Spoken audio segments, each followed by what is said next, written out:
Hi guys, for today's video is magmi-mini vlog muna tayo.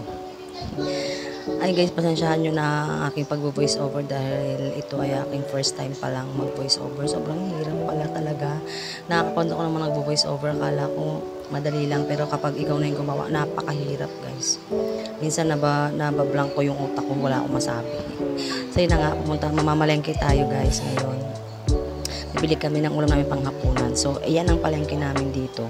Pero, hindi tayo dyan mamamalengke, guys. Kasi, mas gusto namin sa mas malayo. Para kagala-gala na din. So, ayan. Titingin muna kami ng latag dyan kasi yung kapatid ko may bibilihin daw siya. So, hindi ko alam kung anong bibili niya dyan. Pero, yun nga, wala naman. Wala siya nakita. So, let's go na. Tiyara, bilang liko guys, nakakita kasi si Jowa dyan ng mobile guys. Sobrang takot na takot siya sa mobile kasi alam mo na pag wala kang lisensya, takot ka talaga. Na checkpoint na kasi kami dati guys, so bali na impound yung motor namin, dilubos namin ng 3,000 kaya nakakadala. Hindi pa makakuha ng license kasi kulang pa yung budget. Pero soon, kukuha din. So ayan, nandito na tayo sa palengke. Masarap mamalengke dito guys kasi mura lang lahat ng bilihin dyan. As in lahat. Isda, karne, maraming mga latag-latag dyan na pwede kang makabili dyan ng mga gadget, relo, lahat. So ayan, dyan na kami sa palengke mismo. Pinag-video ko na muna si Jowa. Sabi ko, baka muna yung camera, ikaw muna mag-video para makapamili ako ng maayos. So ayan, lakad-lakad lang. Titingin ako dyan guys ng alimasag.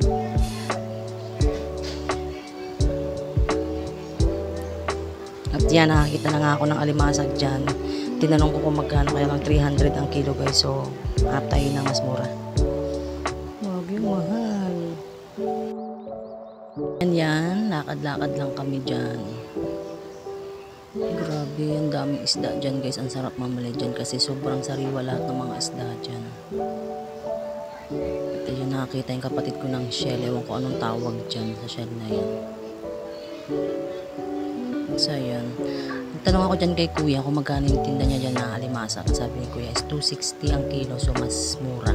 Ay, 260 ba? Ay, 240 pala kasi 120 kalahati.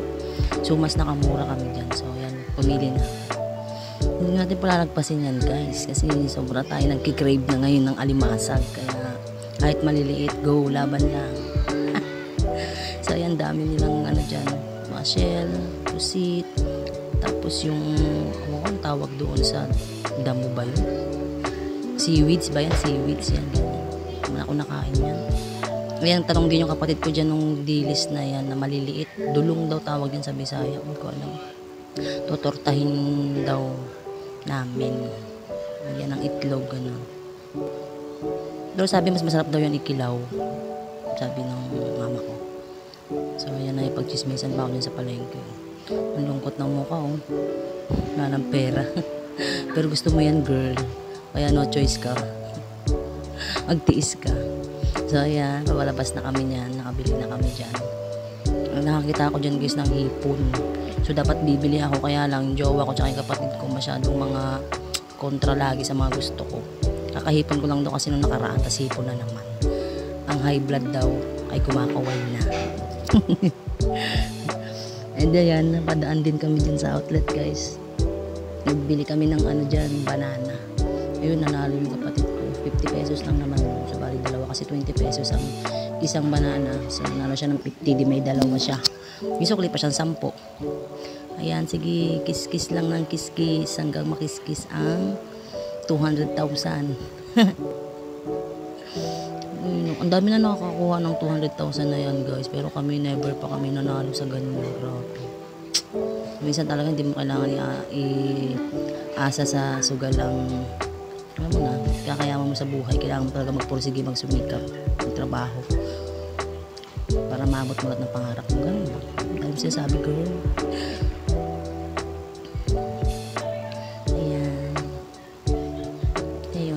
Walang nakuha. So ayan, dumaan na rin ako sa shop, bilihan ng shorts kasi binilang ko yung anak ko ng shorts, dalawa 150 yan, nakabili na ako. Ayan, doon na kami sa bahay guys. Hindi na ako nakapag-vlog pag uwi namin kasi daming dala. Niluto ko na agad yung alimasag, syempre gusto ko na agad makain yan. And bumili din pala kami dyan ng baboy na adobohin para sa mga bata. Kasi kami lang talaga mahilig mga kapatid kumain yung seafoods na yan. Yan, gisa-gisa lang tayo. Hindi ko na rin guys naipakita sa inyo pagluto ko ng tortang dulong ba yun. Kasi sobrang haba na ng video ko. So, yan. Yan lang ang ganap namin sa araw-araw guys. Tuwing hapon pupunta ng palengke, bibili ng ulam. Para sa hapunan, sa tanghali, hindi na kami nakakapamalengke kasi tanghali na kami nagigising. So, bali nung namin sa tanghali, sardinas, itlog, tuyo, ganun lang. Sa gabi lang kami nakakabawi ng ulam na masarap-sarap. So, yan. Sana guys, nag-enjoy kayo sa video namin kahit wala namang kakwenta-kwenta. Nilagyan lang natin ng... Nagluto pala ako ng adobo guys, nilalagyan ko ng oyster. Kaysa sa asukal, mas okay yung oyster. Kasi medyo manamis-namis na rin siya. Ayan, luto na yan guys. So yan, dito na matatapos ang aking video. And see you my next mini vlog. Ay, salamat guys sa mga nanonood and pa-share. And pa-like na din ng videos namin guys. Sarap, grabe. Pero hindi ako nagkumain yan. Kinain ko lang talaga dyan yung alimasag lang. Mga bata lang kumain yan and yung mama ko. Sila lang. Kami magkakapatid yung alimasag talaga yung inulam namin dyan.